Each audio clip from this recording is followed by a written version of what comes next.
Ang mabuting balita ng Panginoon ayon kay San Lucas, chapter 6, verse 27 to 38. Noong panahong iyon, sinabi ni Jesus sa kanyang mga alagad, "Sinasabi ko sa inyo, mga nakikinig, ibigin ninyo ang inyong mga kaaway. Gawan ninyo ng mabuti ang mga napupuot sa inyo. Pagpalain ninyo ang mga sumusumpa sa inyo. Idalangin ninyo ang mga umaapi sa inyo. Kapag sinampal ka sa isang pisngi, iharap mo rin ang kabila. Kapag inagaw ang iyong balabal, ibigay mo pati ang iyong baro. Bigyan mo ang bawat nanghihingi sa iyo. At kung may kumuha ng iyong ari-arian, ay huwag mo nang bawiin pa ang mga iyon. Gawin ninyo sa iba ang ibig ninyong gawin nila sa inyo.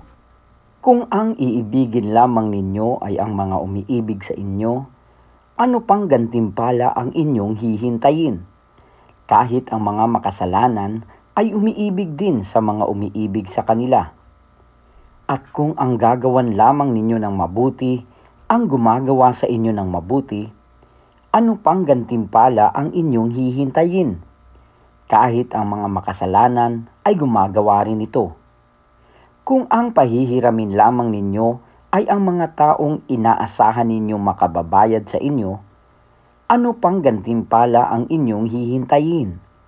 Kahit ang mga makasalanan ay nagpapahiram din sa mga makasalanan sa pag-asang ang mga ito'y makababayad. Sa halip, ibigin ninyo ang inyong mga kaaway at gawan ninyo sila ng mabuti.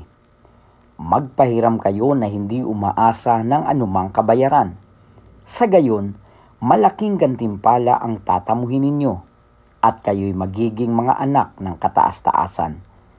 Sapagkat siya'y mabuti sa masasama at sa mga hindi marunong tumanaw ng utang na loob. Maging mahabagin kayo gaya ng inyong ama. Huwag kayong humatol at hindi kayo hahatulan ng Diyos. Huwag kayong magparusa at hindi kayo parurusahan ng Diyos. Magpatawad kayo sa inyong kapwa at patatawarin kayo ng Diyos.